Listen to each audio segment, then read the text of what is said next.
Hello, चलो शुरू करें। देखिए, मैं एक बार रिवाइज करा देता हूँ थोड़ा सा कि कल लास्ट लेक्चर में हमने क्या डिस्कस किया था, और मैं वहाँ से लेक्चर को कंटिन्यू करता हूँ। ओके, जस्ट एक मिनट।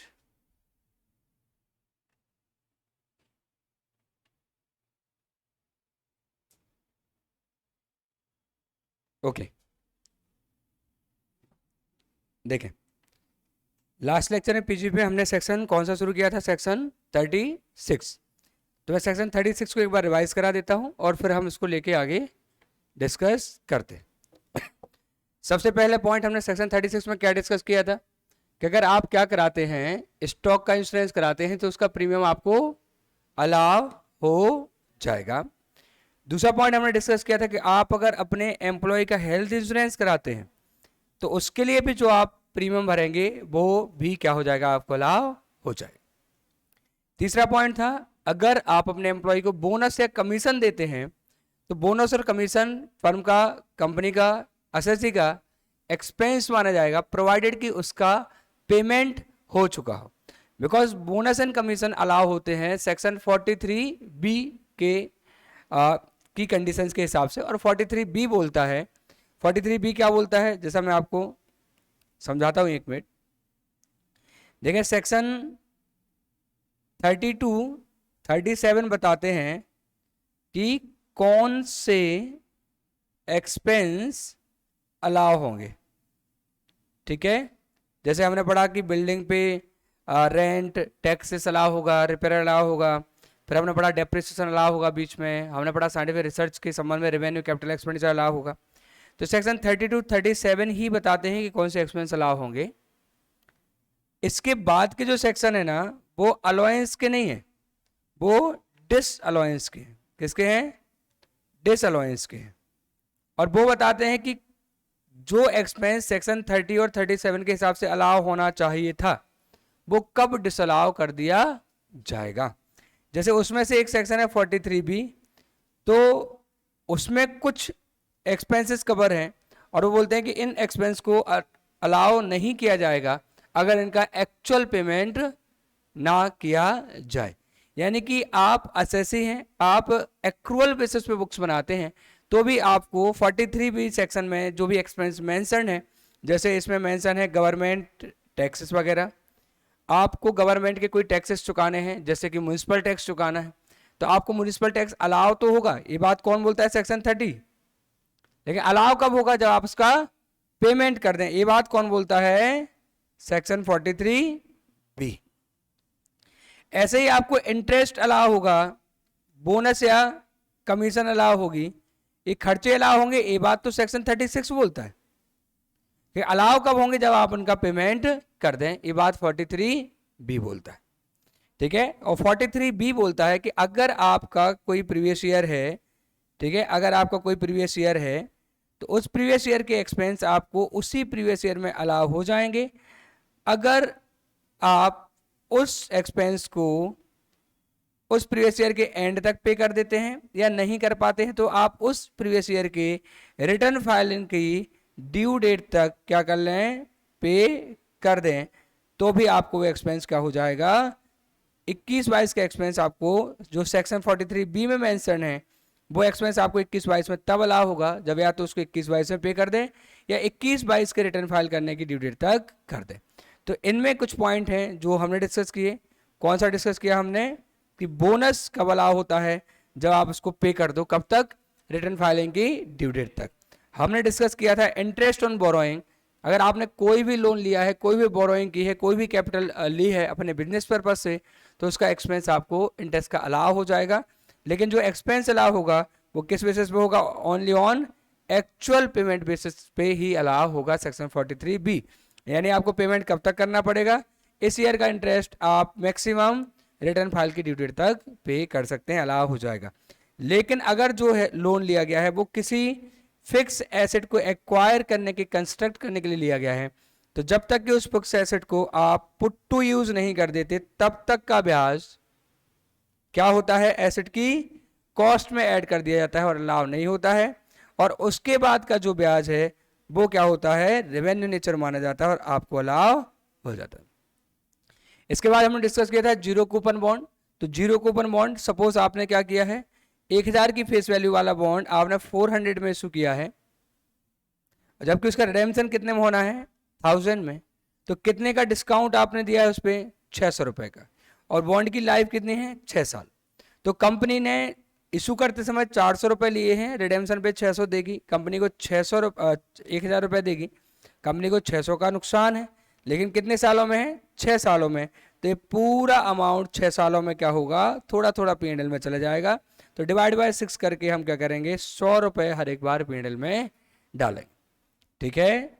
इसके बाद मैंने बात की थी एम्प्लॉय वेलफेयर फंड। तो अगर एम्प्लॉयर क्या करता है, एम्प्लॉय को जो पेमेंट करता है उसमें से कुछ अमाउंट काटता है एम्प्लॉयज कंट्रीब्यूशन, तो जैसे कि प्रोविडेंट फंड में से एम्प्लॉय का हिस्सा काटता है, ठीक है, या फिर नेशनल पेंशन स्कीम के तहत एम्प्लॉय का हिस्सा काटता है, तो जैसे ही वो अमाउंट को काटता है एम्प्लॉय के अमाउंट से, वो अमाउंट एम्प्लॉयर की क्या बन जाती है, इनकम बन जाती है। क्या बन जाती है, इनकम बन जाती है अंडर सेक्शन 224। और कब अलाउ होता है, वो एक्सपेंस कब माना जाता है, जब एम्प्लॉय के अकाउंट से अमाउंट से काटे गए अमाउंट को एम्प्लॉयर क्या कर देता है, डिपॉजिट कर देता है। कब तक, ऑन और बिफोर ड्यू डेट। सर कौन सी ड्यू डेट, रिटर्न फाइलिंग की ड्यू डेट या प्रोविडेंट फंड की ड्यू डेट। तो जो भी पैसा काटा गया उस रेलेवेंट एक्ट की ड्यू डेट तक क्या करना पड़ेगा, एग्जाम्पल प्रोविडेंट फंड की ड्यू डेट तक आपको क्या करना पड़ेगा, पैसा जमा करना पड़ेगा जो आपने एम्प्लॉय का पार्ट काटा है। जैसे ही आप काटोगे वो आपकी इनकम बनेगा, जैसे ही आप डिपॉजिट करोगे वो आपको क्या हो जाएगा, अलाउ हो जाएगा। क्लियर है क्या, पक्का? हाँ बोलो बेटा।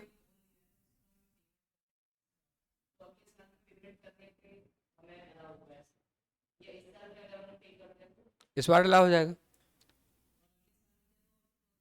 अगले साल।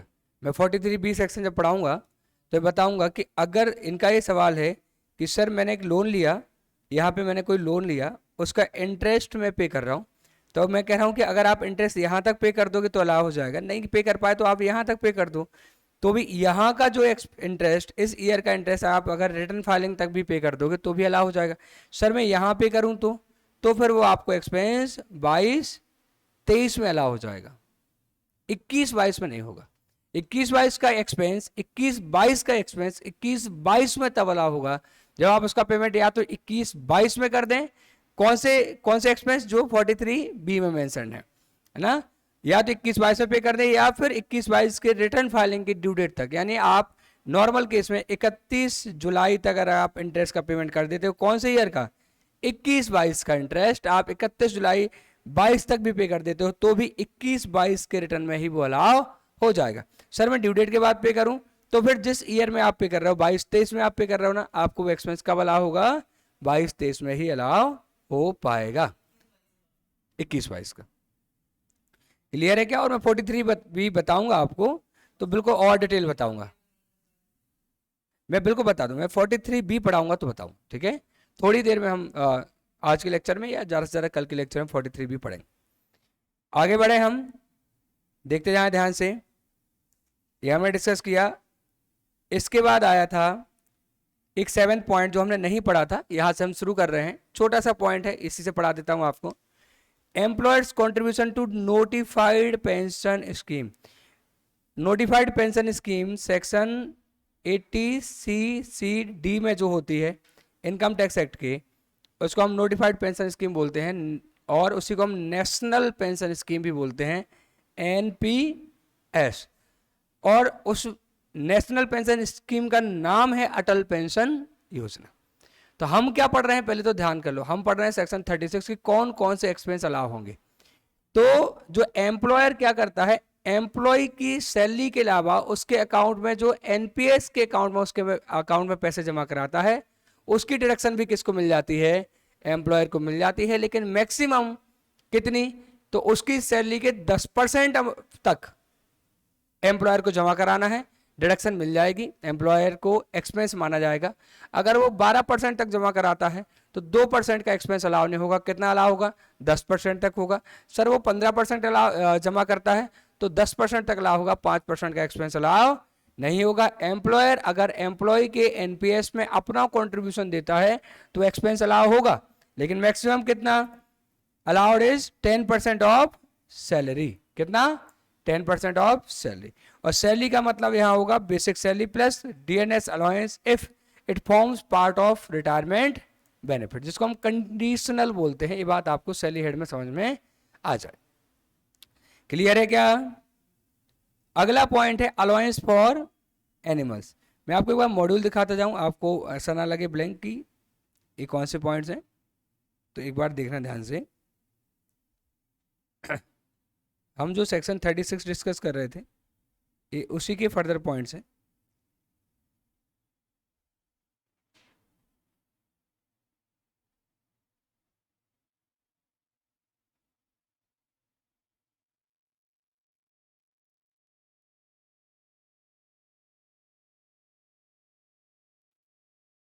ये है सेक्शन 36 हमारा, ठीक है, यहाँ से शुरू हुआ था। तो अभी अभी interest and borrowing, zero coupon bond, ये सब मैंने समझाया आपको। प्रोविडेंट फंड में, अदर फंड में कंट्रीब्यूशन मैंने समझाया। मैंने समझाया आपको ETCCD में 10% तक अमाउंट अगर एम्प्लॉयर जमा करता है तो उसकी डायरेक्शन मिल जाएगी। होमवर्क लिख लें, इलस्ट्रेशन नंबर 9 क्या लिखें आप, होमवर्क लिख लें जरा।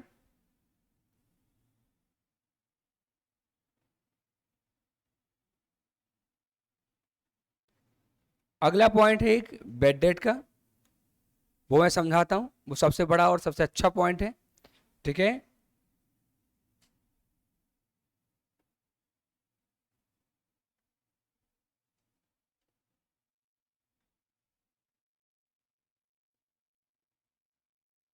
बहुत सारे पॉइंट उन्होंने हटा दिए हैं आपकी बुक से, ठीक है। फिर भी मैं एक बार आपको थोड़ा सा गो थ्रू करा देता हूँ। ये अमेंडमेंट नहीं है, ये हटा दिए हैं। जैसे अलाउंस फॉर एनिमल, अगर सपोज करो किसी का काम है वो कैटल्स पालता है, ठीक है, रेयरिंग ऑफ एनिमल्स, वो जानवर पालता है, ठीक है, भेड़ पालता है। अब भेड़ ही उसके लिए स्टॉक एंड ट्रेड है, और हो सकता है वो ऊन के लिए पालता हो, ठीक है। तो फिर ऐसे केस में उसके लिए भेड़ क्या हो जाएगी, फिक्स एसेट हो जाएगी। तो अगर भेड़ की डेथ हो जाती है तो उसके लिए क्या है, वो पीजीवीपी का लॉस है, तो लॉस अलाउ होता है। कैसा लॉस अलाउ होता है? Cost of animal less cell proceed. Animal बेचा है आपने, ठीक है, मतलब लिविंग बेचा है आपने, तो भी कितने में खरीदा था, कितने में बेचा है, डिफरेंस आपको लॉस हो जाएगा। और अगर उसकी डेथ हो गई है तो आपने जो कार कैसेस बेचे हैं उसके, यानी जो उसका रिमेन्स होते हैं, जैसे उनका जो लेदर है वो बिकता है, या फिर हाथी के केस में उसके दांत बिकते हैं, ठीक है, उसकी जो स्किन है वो बिकती है, ठीक है। तो जो भी बिका उससे जो एक्सपेंस रिकवर हुआ, बचा हुआ लॉस आपको क्या हो जाएगा, अलाउ हो जाए। क्लियर है क्या आपको? चल यहां से हम शुरू करते हैं अपने इस चैप्टर का एक बहुत अच्छा पॉइंट, ठीक है, बढ़िया टेक्निकल पॉइंट है जिसका नाम है बेड डेट, ठीक है। जब मैं आपको बेड डेट पढ़ाऊंगा तो आपको मैं बेड डेट भी पढ़ाऊंगा सेक्शन 36, मैं आपको बेड डेट की रिकवरी भी पढ़ाऊंगा सेक्शन 41, और करस्पॉन्डिंग जो सेक्शंस हैं वो पढ़ाऊंगा। हाँ बोलो, बताया तो।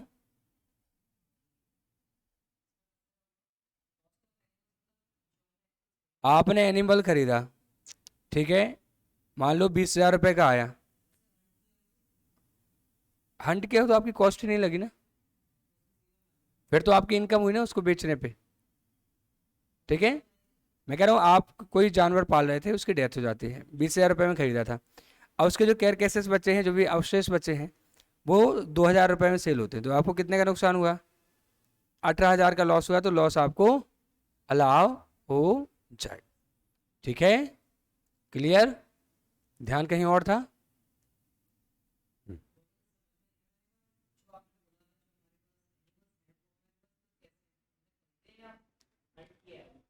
खरीदे हैं तो कॉस्ट आएगा, हंट किया है तो कॉस्ट नहीं आएगा, ठीक है।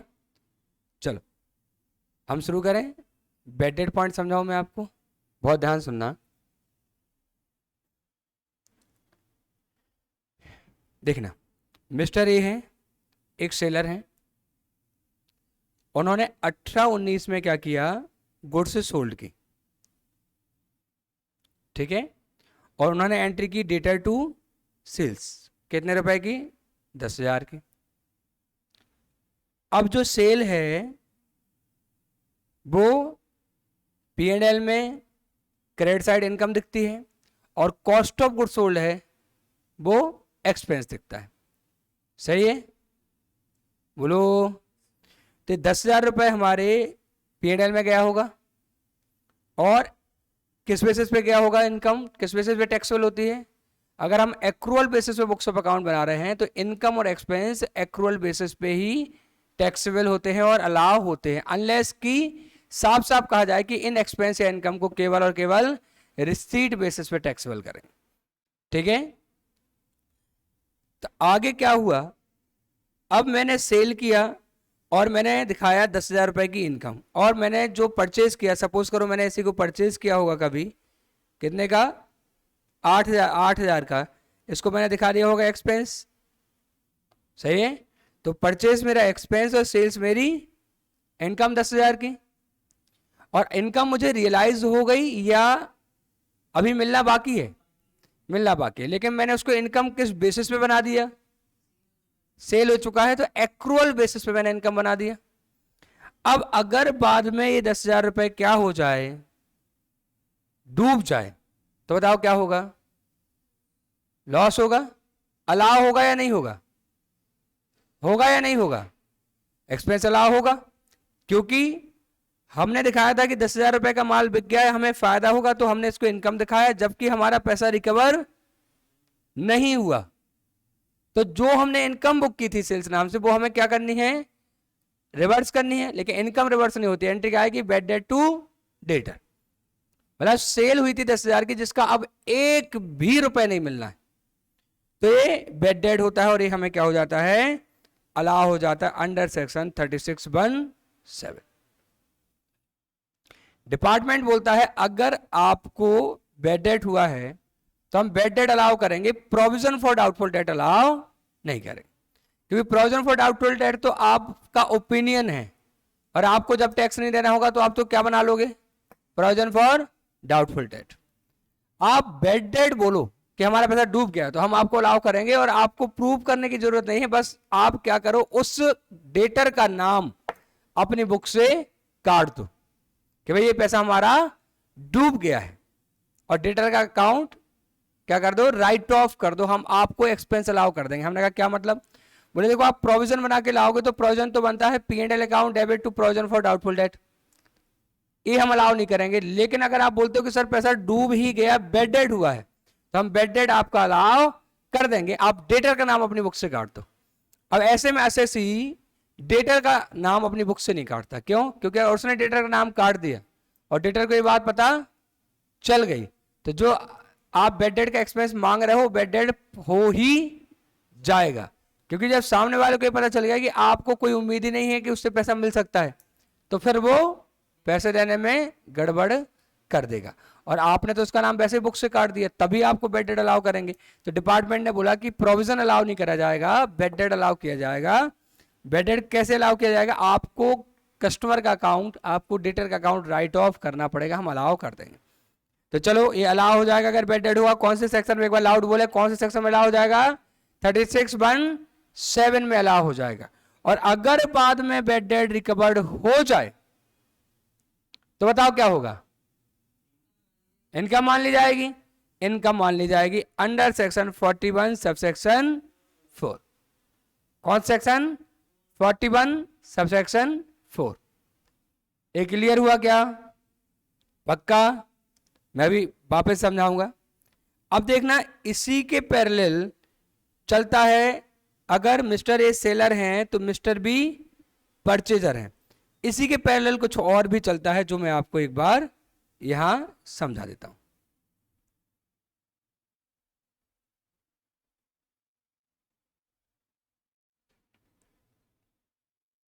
बैड डेट की अलाउबिलिटी, 3 सेक्शन समझा रहा हूं, बिल्कुल ध्यान सुनना। मिस्टर ए क्या है, सेलर है,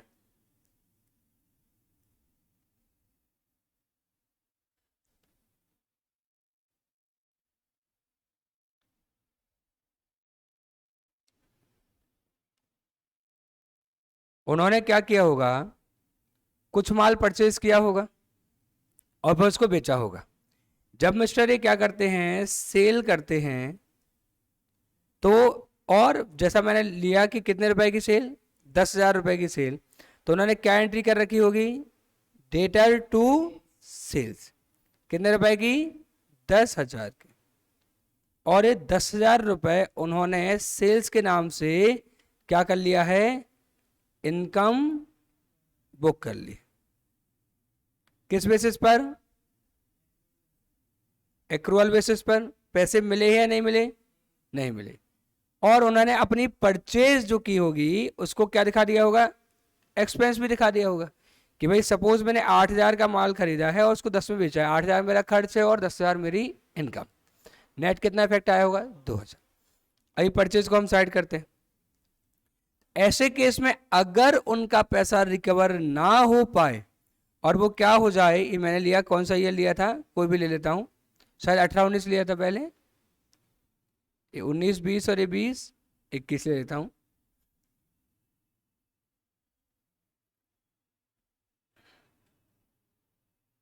नए ईयर्स ले लेता हूं, 20-21, 21-22, 22-23। अब जो यहाँ अगर पैसा क्या होता है, यहाँ पैसा बेड डेड होता है, डूब जाता है, तो वो बेड डेड उनको क्या हो जाता है, एक्सपेंस के रूप में अलाउ हो जाता है अंडर सेक्शन 36(1)(7। ठीक है। और अगर उनको ये बेड डेड बाद में क्या हो जाता है, बेड डेड रिकवर्ड हो जाता है, तो फिर से क्या बन जाता है, इनकम बन जाता है, डीम्ड इनकम, इसको इनकम माना जाता है। ठीक है, अंडर सेक्शन 41 सबसेक्शन। क्या इस बात में किसी को डाउट है? चलो आगे क्या हो रहा है, आगे इसी के पैरेलल एक और पर्सन है जो है बायर, परचेजर, और उसकी उसकी कंडीशन समझना, उसके लिए देखना एक बार अकाउंटिंग फिर से। मिस्टर बी जो क्या है, परचेजर है, ठीक है, बायर। जब आपने माल 20-21 में उधार बेचा तो उसने 20-21 में माल उधार खरीदा, इसके लिए क्या हो गई, परचेज हो गई। और किस बेसिस पे, क्रेडिट बेसिस पे, कितने रुपए की, 10,000। और इसको ये 10,000 रुपए क्या हो गए होंगे, एक्सपेंस अलाउ हो गए होंगे 10,000 रुपए के ऑन एक्रूअल बेसिस। क्या उसने अभी तक परचेज का पैसा चुकाया है? हाँ। तो क्या एक्सपेंस कैश बेसिस पे अलाउ होते हैं, एक्रूअल बेसिस पे भी अलाउ होते हैं?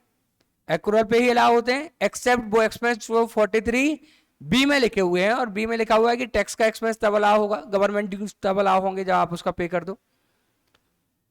इसके बाद लिखा है कि बोनस कमीशन तब अलाउ होगा जब आप उसको पे कर दो, contribution to provident fund, gratuity fund वगैरह तब अलाउ होगा जब आप उसको पे कर दो। ठीक है, इंटरेस्ट तब अलाउ होगा जब आप पे कर दो, लीव एनकेशमेंट तब अलाउ होगा जब आप पे कर दो। और एक और पॉइंट लिखा है, अगर आपने रेलवे का यूज किया है, जैसे आपका माल रेलवे के थ्रू गया है, तो उसका एक्सपेंस आप जब तक पे ना कर दो तब तक आपको एक्सपेंस अलाउ नहीं होगा। तो क्या बताओ, परचेज का खर्चा तब अलाउ होगा जब आप पे कर दो, किस बेसिस पे अलाउ होगा? क्या सैलरी तब अलाउ होगी जब पे कर दो, rent, commission, commission bonus commission छोड़ दो, रेंट, तो salary, rent, repair, maintenance, electricity, cleaning, ये सब खर्चा आपको किस बेसिस पे अलाउ होता है, एक्रूअल बेसिस पे अलाउ होता है। तो मिस्टर बी को 10,000 की परचेज एक्रूअल बेसिस पे अलाउ हो गई, लेकिन 21-22 में जब मिस्टर ए बोलता है कि मिस्टर बी तो पैसे चुका ही नहीं रहा, हमारा हो गया बेड डेड। बेड डेड मतलब वो बोला हमें पैसे दे ही नहीं रहा ये बी। तो अगर बी पैसे नहीं दे रहा है तो बी ने तो क्या किया था, एक्रूअल बेसिस पे खर्चा मांग लिया था कि सर हमारा 10,000 खर्च हो गया, लेकिन उसका तो वो पे ही नहीं कर रहा। सही है।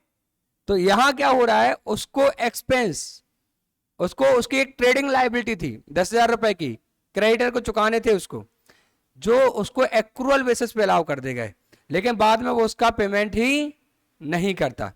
ठीक है, तो ये इसका अमाउंट ए नॉट पेड, और ये क्या हो गया, ट्रेडिंग जो उसकी लायबिलिटी थी वो क्या हो गई है,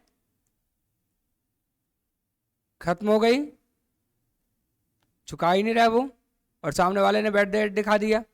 तो भाई आपको एक ऐसा एक्सपेंस अलाउ हुआ है जो आपने पे नहीं किया था, तब हमने एक्रूअल बेसिस पे अलाउ कर दिया था, लेकिन अब आपका दिख गया कि आपको वो पे ही नहीं करना।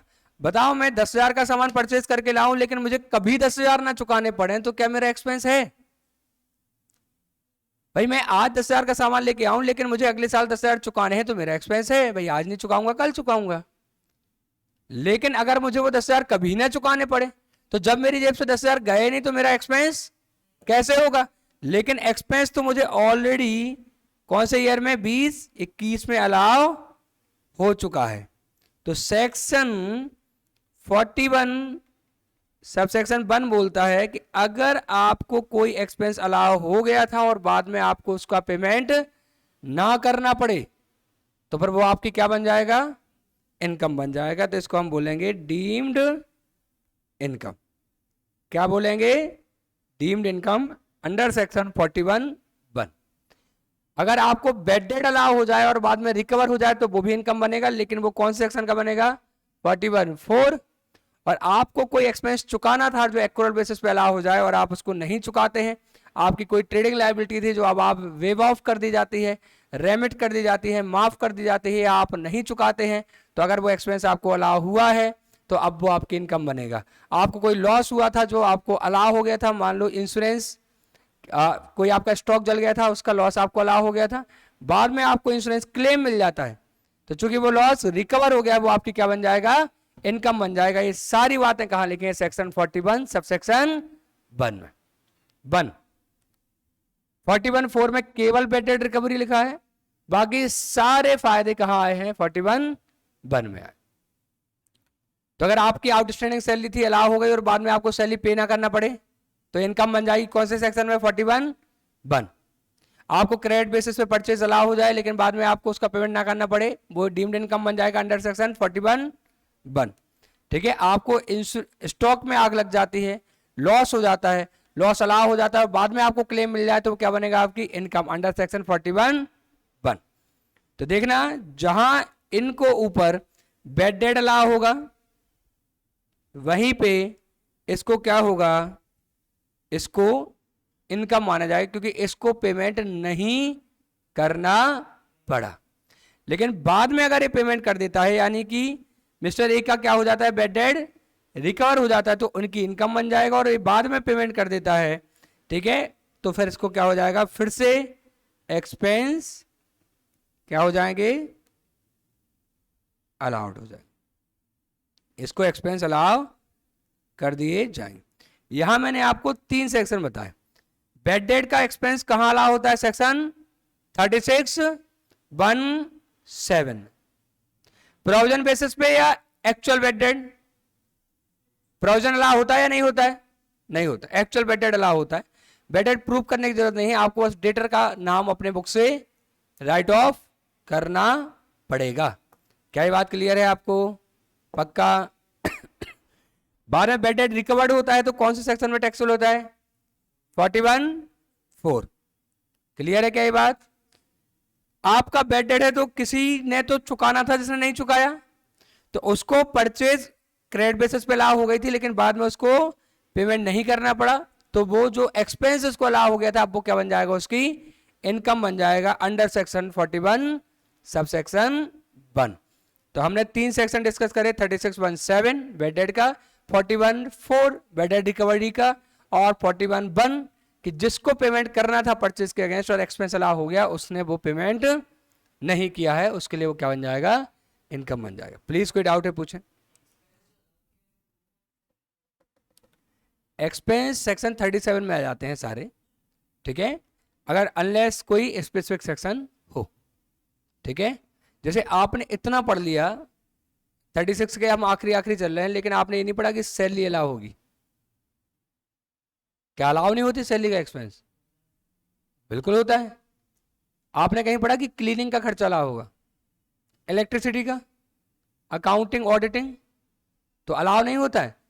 होता है। सेक्शन 37 क्या बोलता है? 37 ये बोलता है कि ऐसे एक्सपेंस जो बिजनेस के लिए किए गए हैं और रेवेन्यू नेचर के हैं और किसी और सेक्शन में अलाउ नहीं हुए हैं, तो वो सेक्शन 37 में अलाउ कर दिए जाए।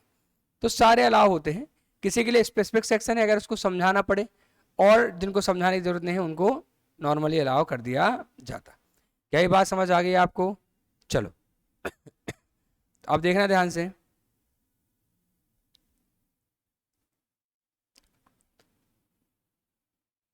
अब उसी का मैं नोटिंग पढ़ा रहा हूँ आपको। अलाउबिलिटी ऑफ बैड डेट क्या लिखा है, और मैंने ये सारे सेक्शन लिख भी दिए हैं ताकि जितने सेक्शन हमने डिस्कस किए हैं वो हम यहाँ पे ख़त्म भी कर लें। ठीक है, चलो देखना ध्यान से। ये कह रहा है सेक्शंस को कनेक्ट करके पढ़ना। आप केवल बेड डेट पढ़ोगे तो बेड डेट लॉस है, लेकिन अगर एक पर्सन का बेड डेट है तो कोई ना कोई तो फायदा उठा रहा है उस बात का।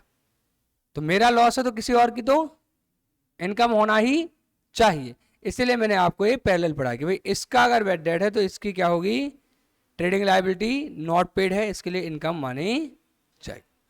चलो, provision for doubtful debt is not allowed. Provision allow होता है क्या? नहीं। Bad debt is allowed as loss. Bad debt will be allowed if debtor's name is written off as irrecoverable. आप दिखा दो कि हमें पैसा नहीं मिल रहा है, डेटर का नाम काट दो, हम आपको एक्सपेंस अलाउ कर देंगे। There is no need to prove the bad debt. आपको प्रूव करने की जरूरत नहीं। Taxability of bad debt recovered. Bad debt recovered is taxable under the head PGBP in the previous year in which it is actually received. जब वो recover होगा taxable हो जाएगा। Bad debt recovered is taxable even if business is no more in existence. आपको ऐसे business का bed date recover हुआ जो कई सालों पहले क्या हो चुका है, बंद हो चुका है, तो भी वो इनकम आपके हाथों में टैक्सेबल होगी। और कौन से हेड में होगी? पीजीपी में होगी। सेट ऑफ रिपोर्ट में हम एक क्वेश्चन कर रहे थे जहां बेड डेट की रिकवरी हुई थी और पीजीपी हेड में गई थी, याद है आपको? जैसे 3 बिजनेस थे, लेदर बिजनेस, केमिकल बिजनेस और टेक्सटाइल बिजनेस। उसमें एक बेड डेट रिकवर्ड था, तो मैंने कहा ये बेड डेट कहाँ अलाउ हुआ होगा? पीजीपी में। तो रिकवरी भी कहाँ टैक्सेबल होगी? पीजीपी में, चाहे अब वो बिजनेस एग्जिस्ट करता हो या ना करता। मोस्ट इंपोर्टेंट बात है, if there is any unabsorbed loss of discontinued business it can be carried forward in set off from bad debt recovered even after 8 years। अगर मुझे आज से 15 साल पहले एक बिजनेस में चला रहा था और वो 15 साल पहले बंद हो गया, उसमें लॉस था, 8 साल तक तो लॉस कैरी फॉरवर्ड होते आया, लेकिन 8 साल के बाद तो लॉस कैरी फॉरवर्ड होता नहीं है, तो वो लैप्स कर गया। आज उसी बिजनेस से 15 साल बाद मुझे एक बेड डेट की रिकवरी हुई है, तो अब अगर मुझे बेड डेट की रिकवरी हुई है तो वो पीजीपी की इनकम है, और अगर वो इनकम है तो उससे मैं क्या कर सकता हूं? 15 साल पुराना लॉस भी carry forward and set of कर सकता हूं। तो उसी बिजनेस की इनकम आज आप टैक्सेबल कर रहे हो, तो अगर वो इनकम हुई होती तो मेरा लॉस तो उससे एडजस्ट हो जाता। तो अगर आज भी होता है तो भी अलाउ। 15 साल एक एग्जांपल है, अनलिमिटेड आप क्या कर सकते हो, उसको सेट ऑफ कर सकते हो। फाइनल का कॉन्सेप्ट है, आपके लिए नहीं था। चलो, ये है सेक्शन 41 सबसेक्शन 1, जो मैंने आपको यहां समझाया कि भाई आपको एक्सपेंस अलाउ हुए एक्रूअल बेसिस पे और बाद में ना चुकाना पड़े तो वो आपकी इनकम माने जाएंगे। तो क्या लिखा है? रेमिशन wave of cessation of trading liability. जैसे प्रीवियस ईयर 18-19 में एग्जांपल है, 18-19 में आपने क्रेडिट परचेज किया था और वो 18-19 में एक्रूअल बेसिस पे अलाउ हो गया। अब आप 19-20 में अगर वो सेसेशन हो जाए, उसका रेमिशन हो जाए, मतलब वो लायबिलिटी क्या कर दी जाए, सामने वाले के द्वारा माफ कर दी जाए, या आप ना चुकाओ, तो वो आपकी क्या बन जाएगी? इनकम बन जाएगी। आपका एक आउटस्टैंडिंग सैलरी थी जो 18-19 में आपको अलाउड हो गई है, और बाद में आपको वो क्या हो जाए? रेमिट कर दी जाए, मतलब सैलरी जो आपने आपका बिजनेस से आपको ऑडिशनल सैलरी अलाउ हो गई है, लेकिन सामने वाला वो माफ कर देता है या भाग जाता है, आपको वो नहीं पे करनी पड़ती, तो फिर वो आपकी सैलरी क्या बन जाएगी, इनकम बन जाएगी, क्योंकि आपने एक ऐसे अमाउंट को एक्सपेंस माना है जो आपको कभी देना ही नहीं पड़ा। ऐसे ही मान लो कोई आपको लॉस क्या होता है, अलाउ हो जाता है, और बाद में लॉस की क्या हो जाती है, रिकवरी हो जाती है, except bad debt. Bad debt recovered section 41(4) में आएगा, बाकी सारे सब कहाँ आएंगे, 41(1) में आएंगे। तो ये क्या होगा, आपका इनकम बन जाएगी अंडर सेक्शन 41(1). ठीक है, क्लियर है क्या? ये तीनों सेक्शन में आपको समझाए। अब कुछ एग्जाम्पल समझा रहा हूं इन कॉमन सेक्शंस के। वो है बेड डेड क्लेम किया मैंने 10,000, बेड डेड मुझे अलाउ हुआ 8,000, बाद में मेरा बेड डेड रिकवर हुआ 5,000। बताओ मेरे हाथों में बेड डेड रिकवरी कितनी टैक्सेबल होगी? मैंने प्रीवियस ईयर 20-21 में एक बेड डेड क्लेम करा कि मुझे पैसे डूब गए हैं, कितने, 10,000। मुझे 20-21 में बेड डेड अलाउ किया गया कि ठीक है, हमें मानते हैं कि आपके केवल 8,000 ही डूबे। अब अगर मुझे 2,000 रुपए रिकवर हो जाए, मैं कितने क्लेम कर रहा हूं, सर मेरे 10,000 डूब गए, उन्होंने कितने अलाउ करे, 8। तो अगर मुझे 2,000 रिकवर हो जाए तो बताओ मेरे हाथ में टैक्सेबल होंगे या नहीं होंगे? एक पर्सन से मुझे 10,000 रुपये मिलने थे, उसे मुझे पैसे मिले नहीं, मैंने क्लेम करा कि सर मेरे 10,000 रुपये डूब गए, उन्होंने बोला नहीं 10 नहीं डूबे मानेंगे, 8 डूबे मानेंगे हम। और अब मुझे और उनका ये कहना है कि नहीं 2 तो आपको मिल जाएंगे, 8 ही डूबे हैं आपके, और अब मुझे 2,000 रिकवर हो जाएंगे, टैक्सेबल हो गए या नहीं होंगे? होंगे या नहीं होंगे? मेरा 10,000 रुपये मिलना था कहीं से, मैंने क्लेम करा कि बेड डेड हो गया, उन्होंने बोला नहीं केवल 8 डूबा है, 2 तो आपको मिलेगा, और मुझे 2 मिल जाता है, टैक्सेबल होगा या नहीं? 3 मिल जाता है तो 1,000 टैक्सेबल होगा, क्योंकि आपने 2,000 तो कभी अलाउ नहीं किए थे, तो जब अलाउ ही नहीं किए तो कभी एक्सपेंस ही नहीं बना, तो अब इनकम क्यों बनेगा? चलो मुझे 5,000 रिकवर हुए तो 3,000 टैक्सेबल। तो अगर मुझे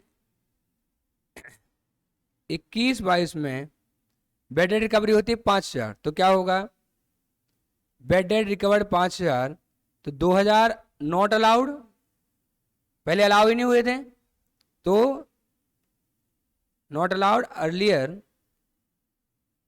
तो नाउ नॉट टैक्सेबल।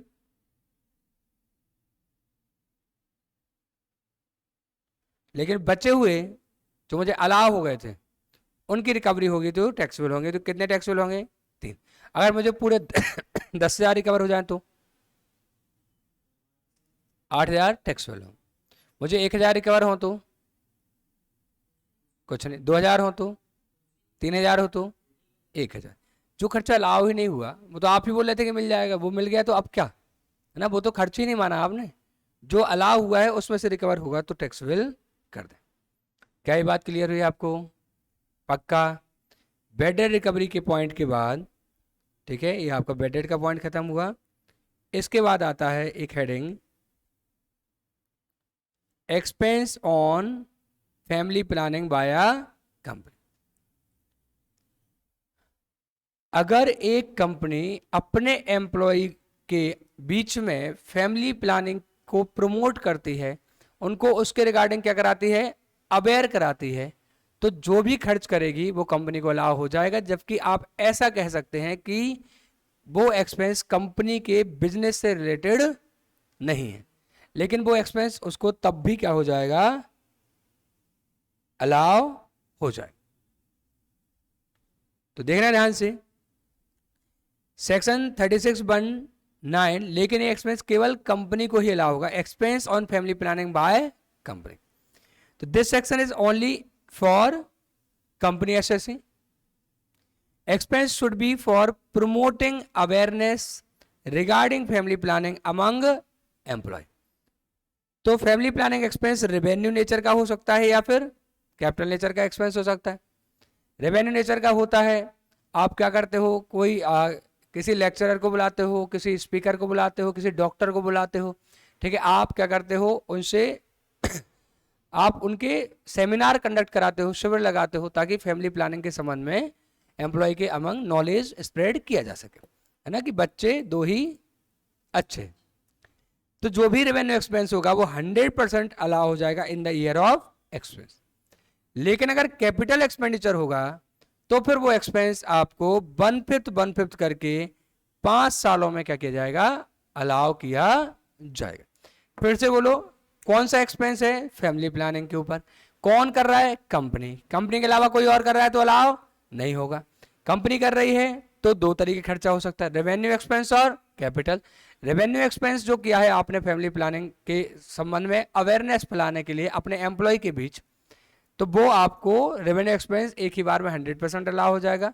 और अगर एक्सपेंस कैपिटल एक्सपेंडिचर है तो फिर कैसे अलाउ होगा, मान लो 1 लाख रुपए का कैपिटल एक्सपेंडिचर हो जाएगा तो हर एक साल 1/5 अलाउ हो जाएगा। कितने साल तक, 5 साल। 1/5 मतलब 5 साल, 20,000 20,000 20,000 20,000 एंड 20,000 अलाउ हो जाएगा।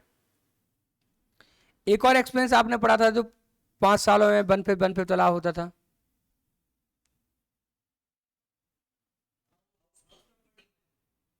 House property.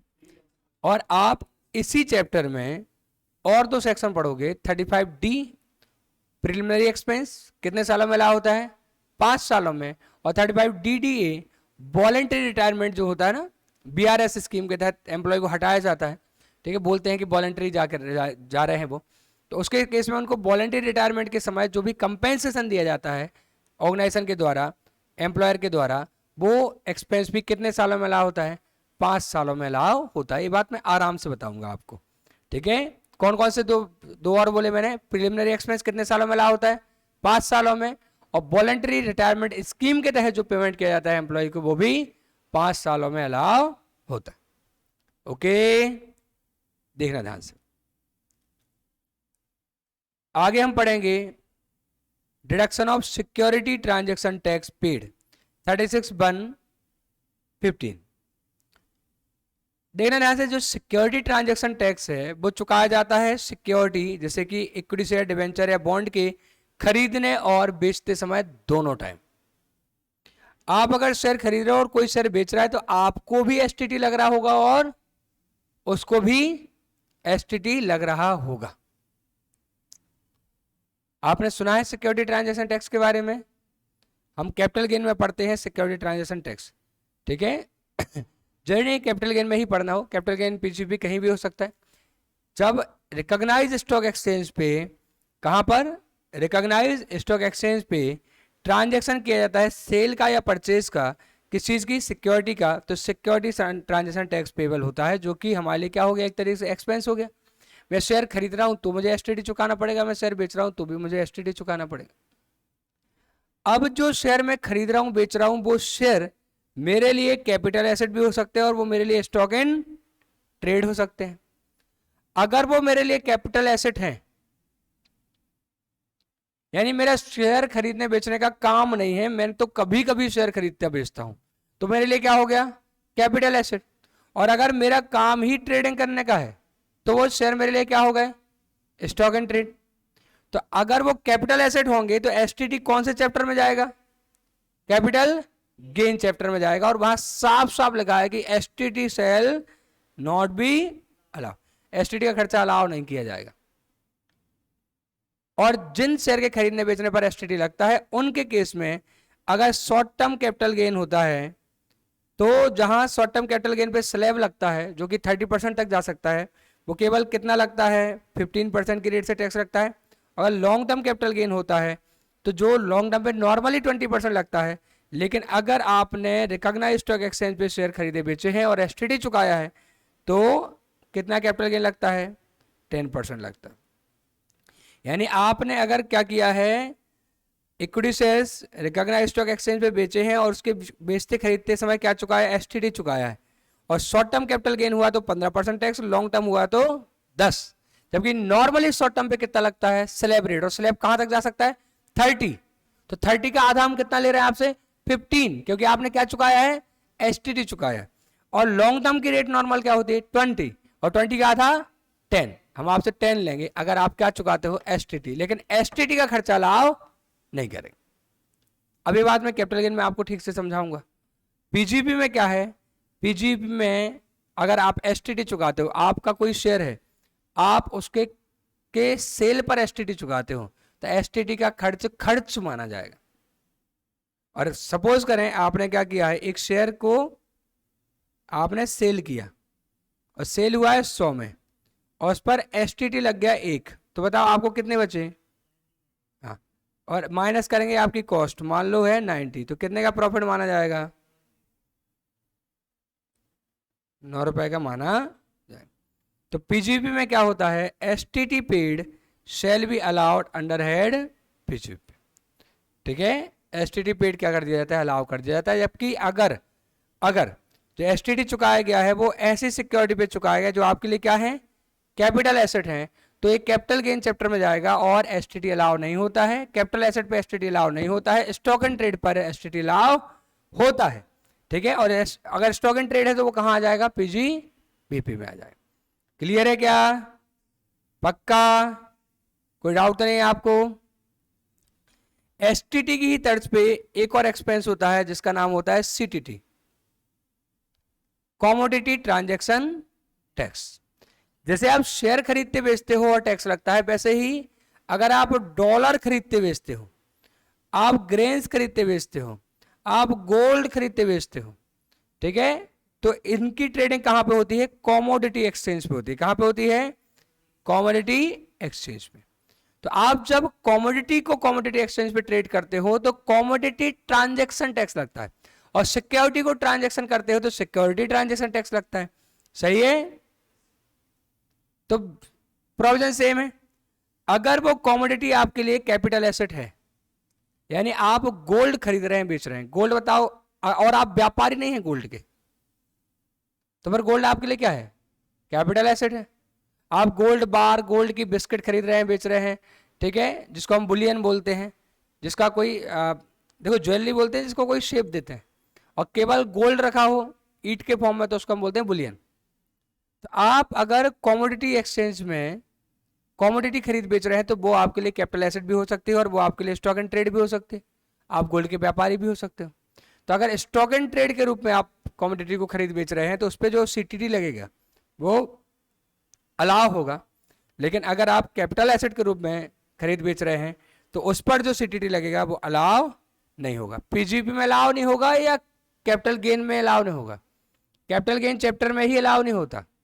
मतलब अगर आपने इसको सेल किया है, ठीक है, 100 रुपए में, और 1 रुपए का आपको लगा है एसटीटी, तो यहां अलाउ नहीं होगा, पीजीपी में अलाउ हो जाएगा।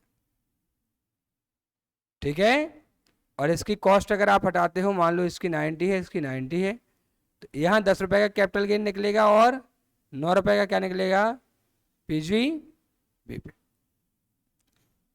तो अगर वो कॉमोडिटी या वो सिक्योरिटी आपके लिए स्टॉक एंड ट्रेड है तो एसटीटी और सीटीटी अलाउ है। अगर भाई आपके लिए कैपिटल एसेट है तो अलाउड नहीं है। पीजीपी में अलाउड नहीं है की बात नहीं कर रहे हैं, पीजीपी में तो है ही नहीं, कैपिटल गेन में भी एक्सपेंस अलाउ नहीं किया जाता। ठीक है, तो ये मैंने नीचे समरी लिखी थी कि अगर एसटीटी या सीटीटी लगता है कैपिटल एसेट पे तो not allowed, stock and trade पे लगता है तो अलाउड हो जाएगा। इस तरीके से हमारा सेक्शन 36 क्या हो रहा है, यहां पर खत्म हो रहा है। ठीक है, सेक्शन 36 क्या होता है, यहां पे खत्म होता।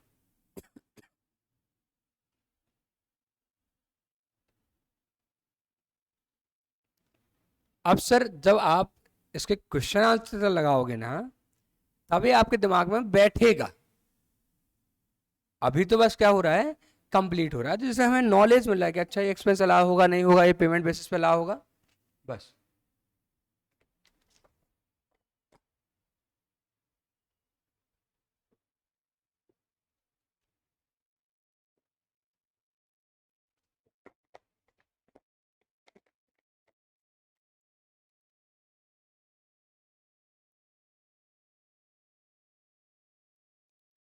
अब हम एक सेक्शन और कंप्लीट कर लेते हैं, ठीक है, वो है सेक्शन 37। बड़ा छोटू सा सेक्शन है 37, बहुत इंपॉर्टेंट सेक्शन है 37। एग्जाम पॉइंट ऑफ व्यू से इंपॉर्टेंट नहीं, प्रैक्टिकली बहुत इंपॉर्टेंट है। जो एक्सपेंस कहीं अलाउ ना हो कहाँ आएगा? 37। जिसका कोई नहीं उसका 37।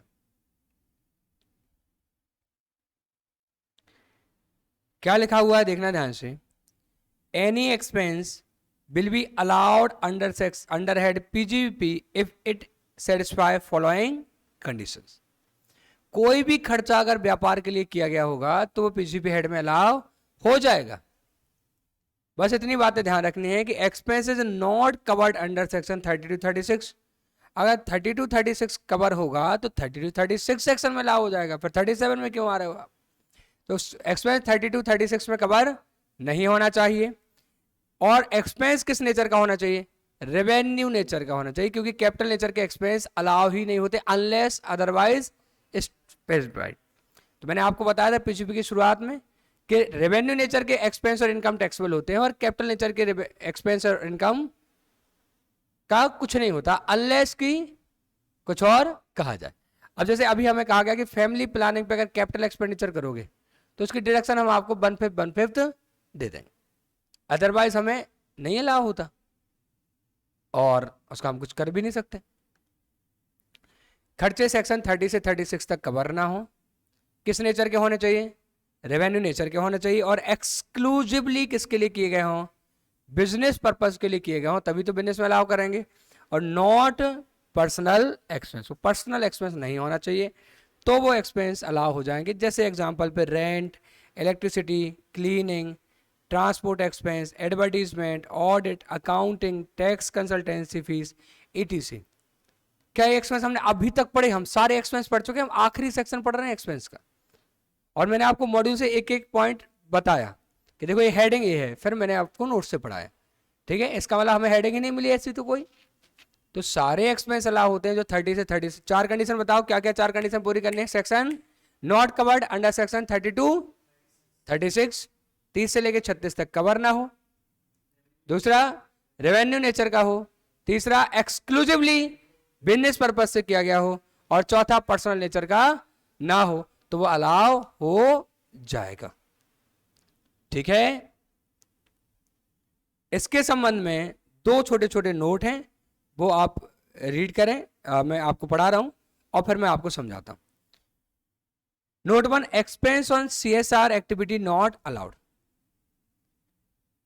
देखें, हर कॉरपोरेट को जिनका टर्नओवर स्पेसिफाइड लिमिट को क्रॉस करता है या जिनका नेट प्रॉफिट स्पेसिफाइड लिमिट को क्रॉस करता है या जिसकी paid up share capital specified limit को क्रॉस करती है, यानी सारी बड़ी कंपनियों को जिनका टर्नओवर 1000 करोड़ से ज्यादा और कई सारी लिमिट है, under section 135 of companies act 2030।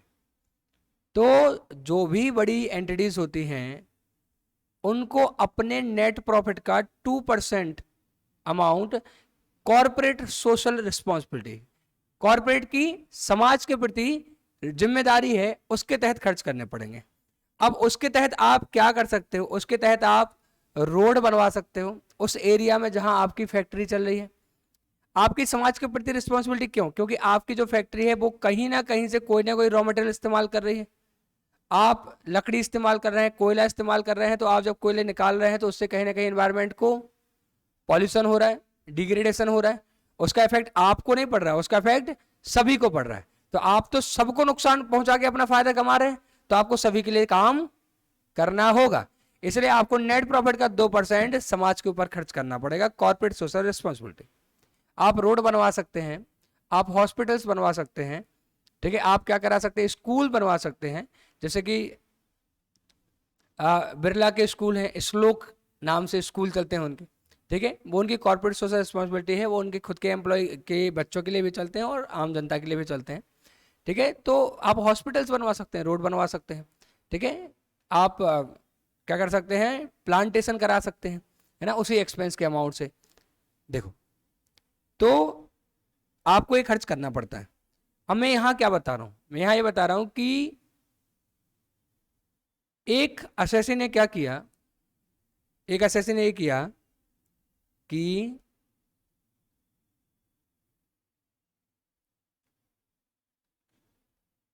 A highway है, ए उसकी फैक्ट्री है, ठीक है, यहां से यहां तक कच्चा रास्ता जाता है, यहां गांव है। उन्होंने इस रास्ते को क्या कर दिया, पक्का रास्ता बना दिया, और इस पे हुआ एक्सपेंस, और मान लो इस पे हुआ एक्सपेंस 10 करोड़ रुपए का। उन्होंने 10 किलोमीटर का रास्ता जो कच्चा था इसको हाईवे से जोड़ दिया। क्यों जोड़ा, तो उन्होंने बोला कि हमारी कॉर्पोरेट सोशल रिस्पॉन्सिबिलिटी है, तो हमें जोड़ना था, क्योंकि हमें जितना प्रॉफिट हुआ है, ठीक है, 500 करोड़ का हमें प्रॉफिट हुआ है, उसका 2% कितना, 10 करोड़ हमें समाज के ऊपर खर्च करना था, तो हमने किया। तो इनका कंपनीज एक्ट के तहत रिक्वायरमेंट पूरी हो गई। अब इनकम टैक्स में इन्होंने बोला कि सर ये हमारा क्या हुआ है, 10 करोड़ का एक्सपेंस हुआ है, ये हमें पीजीबीपी में क्या किया जाए, अलाउ किया जाए अंडर सेक्शन 37। मुद्दा उठा कि भाई क्यों अंडर सेक्शन 37 क्यों अलाउ करें, बोले क्योंकि इस एक्सपेंस से हमारे फैक्ट्री में फायदा हो रहा है। हमने कहा क्या फायदा हो रहा है, बोले जो हमारे ट्रक चलते थे पहले, उन ट्रक को आने में जाने में टाइम लगता था, रॉ मटेरियल लेके आते हैं वो और जाते हैं, तो 10 किलोमीटर के एरिया में काफ़ी टाइम लगता था, और ट्रक की सर्विसिंग के एक्सपेंस क्या हो जाते थे, बढ़ जाते थे, टाइम भी का नुकसान होता था, और हमारे एसेट का नुकसान होता था, टूट फूट हो जाती थी। तो ये काफ़ी खराब रास्ता था, इसको हमने ठीक करा लिया, तो अब हमें इससे क्या हो रहा है, फायदा हो रहा है।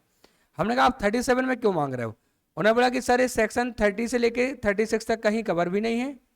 दूसरा, हमने ये जो एक्सपेंस किया है इससे कोई एसेट जनरेट नहीं हुआ, इसलिए हमारे लिए तो ये रेवेन्यू एक्सपेंस है। रोड साफ कराना या ग्राउंड साफ कराना ये तो रेवेन्यू एक्सपेंस है। सर मैंने एक्सक्लूसिवली किसके लिए किया है, बिजनेस के लिए, हमारे बिजनेस को इससे क्या हो रहा है, फायदा हो रहा है। तो असिंग ऑप्शन ने किया, बोला कि आपने ये सीएसआर एक्टिविटी के तहत किया है या बिजनेस के लिए किया है। अगर आप बोलते हो कि आपने समाज के लिए किया है, तो आपने फिर ये खर्चा बिजनेस के लिए नहीं किया, और अगर ये बिजनेस के लिए किया है तो इसका खर्चा आपने समाज के लिए नहीं किया। तो अगर आप सीएसआर एक्टिविटी पे खर्च करते हो और उससे बिजनेस को भी फायदा होता है और समाज को भी फायदा होता है, तो उससे हम बिजनेस को फायदा नहीं मानेंगे और आपको ये खर्चा अलाउ नहीं करेंगे। आप इस ये बोल के खर्च अलाउ नहीं कर सकते कि सर हमने अपने बिजनेस के पर्पज से एक्सपेंस किया है और हमें अलाउ कर दिया जाए। क्लियर हुई क्या बात, पक्का, हाँ बोलो। फिर सीएसआर नहीं मानते। आप अगर बोलो कि मैंने अपने बिजनेस के लिए किया है, हाँ, तो आपने समाज के लिए नहीं किया। और आप बोलोगे नहीं सर मैंने समाज के लिए भी किया है, बिजनेस के लिए भी किया है, तो एक्सक्लूसिवली आपने बिजनेस के लिए नहीं किया, इसलिए एक्सपेंस आपको 37 में अलाउ नहीं होगा। तो कोई भी एक्सपेंस जिसको आप सीएसआर एक्टिविटी के तहत करते हो वो सेक्शन 37 में आपका खर्चा नहीं माना जाएगा। क्लियर है क्या, पक्का, क्या आधा आधा मतलब फिर तो सिंपल सा है, 12 करोड़ खर्च करो आप, 2 करोड़ मान लिया जाएगा, 10 करोड़ में से बिल्कुल भी नहीं माना जाएगा, क्योंकि वो तो आपका सीएसआर एक्टिविटी का एक्सपेंस है। क्या ये बात क्लियर हुई,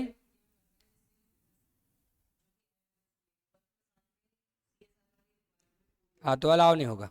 एक्सक्लूसिवली किसके लिए होना चाहिए, बिजनेस के लिए, ठीक है। और देख लें दूसरा पॉइंट है इसी में, expense prohibited by any law, unlawful या इलीगल एक्सपेंस है तो वो भी आपको अलाउ नहीं होंगे।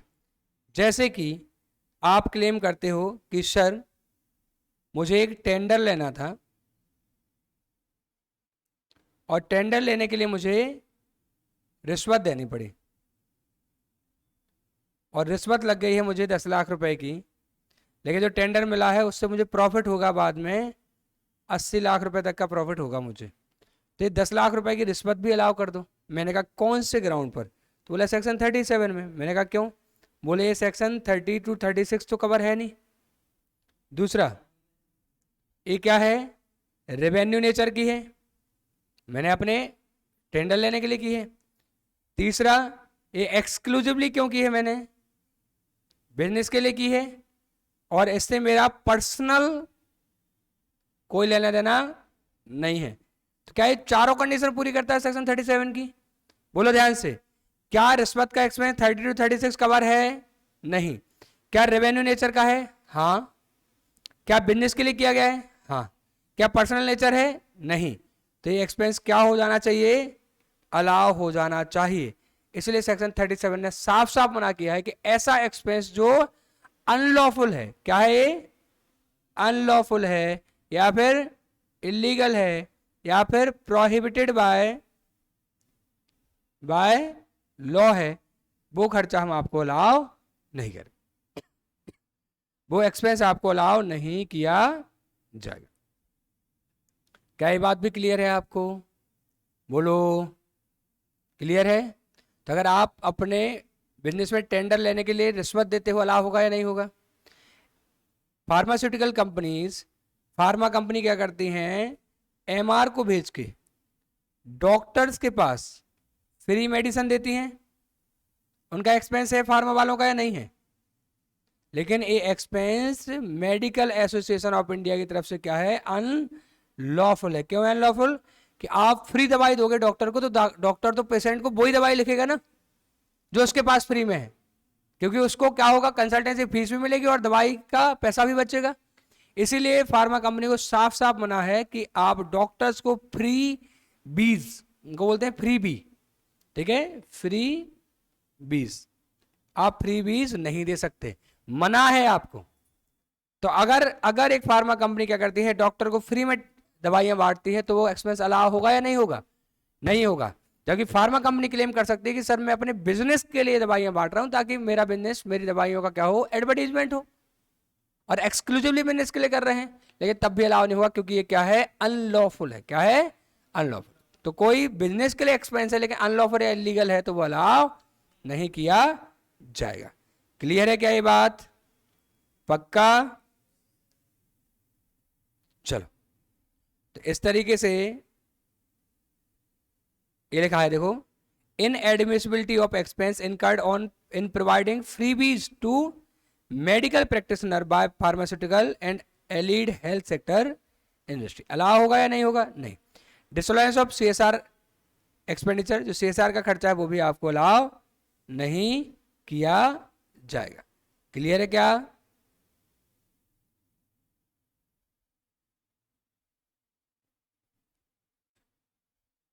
बस एक और पॉइंट सुन लें आप, और हम इस डिस्कशन को एंड करते हैं। बताओ, एडवर्टीजमेंट का खर्चा अलाउ होता है या नहीं होता है? होता है। लेकिन अगर एडवर्टीजमेंट किसी पॉलिटिकल पार्टी के न्यूज़पेपर में या उनके फ्लैक्स के नीचे किया गया है या उनके ब्रोशर में किया गया है, तो हम मानेंगे कि आप इनडायरेक्टली पॉलिटिकल पार्टी को दान दे रहे हो, और उसको हम एडवर्टीजमेंट नहीं मानेंगे, और वो एक्सपेंस अलाउ नहीं किया जाएगा। ठीक है, सुन ले ध्यान से, क्या लिखा है? सेक्शन 37 टू बी डिसअलाउज, प्लीज सुने, any deduction on account of advertisement expense representing contribution made by any person carrying on business or profession in computing the profit and gain of the business or profession. It has specifically been provided that this provision for disallowance would apply notwithstanding anything to the contrary contained in section 37(1). आप कितना भी prove कर दो कि sir मैंने जो advertisement कराया है उससे मेरे बिजनेस को फायदा हो रहा है, मैंने बिजनेस के लिए कराया है, हम मानेंगे कि अगर आपने पॉलिटिकल पार्टी के न्यूज़पेपर में या ब्रोशर में या पंपलेट में एडवर्टीजमेंट कराया है, तो आप क्या कर रहे हो? आपको देना था पॉलिटिकल पार्टी को डोनेशन। आपने सोचा कैसे दें, तो आपने पार्टी को बोला कि सुनो आप क्या करो, हमारा एडवर्टीजमेंट निकाल देना थोड़ा सा, और हम बोलेंगे कि हमने जो अमाउंट दिया है वो क्यों दिया है, क्योंकि हमने एडवर्टीजमेंट की फीस चुकाई है। सही है? और हमें वो खर्चा क्या हो जाएगा? अलाउ हो जाएगा। तो सेक्शन 37 ने बोला क्योंकि नॉर्मली डोनेशन तो अलाउ होता नहीं, उसकी डिडक्शन मिलती है। ठीक है, लेकिन अभी हम जो बात कर रहे हैं, तो यहां क्या होगा? एक्सपेंस अलाउ नहीं होगा आपको।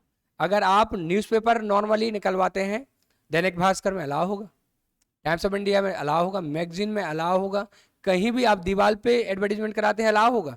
लेकिन अगर आप पॉलिटिकल पार्टी के न्यूज़पेपर में या उनकी कोई भी पीरियडिकल्स में या उनके ब्रोशर पैम्पलेट में करोगे न्यूज़पेपर, तो हम मानेंगे आपने दिया है डोनेशन, आप उसको नाम किसका देना चाह रहे हो, एडवर्टीजमेंट का, हम आपको अलाउ नहीं करेंगे। क्लियर है क्या? चलो बाकी हम कल डिस्कस करते हैं यहां से। Thank you so much, bye bye. हाँ पूछना डाउट?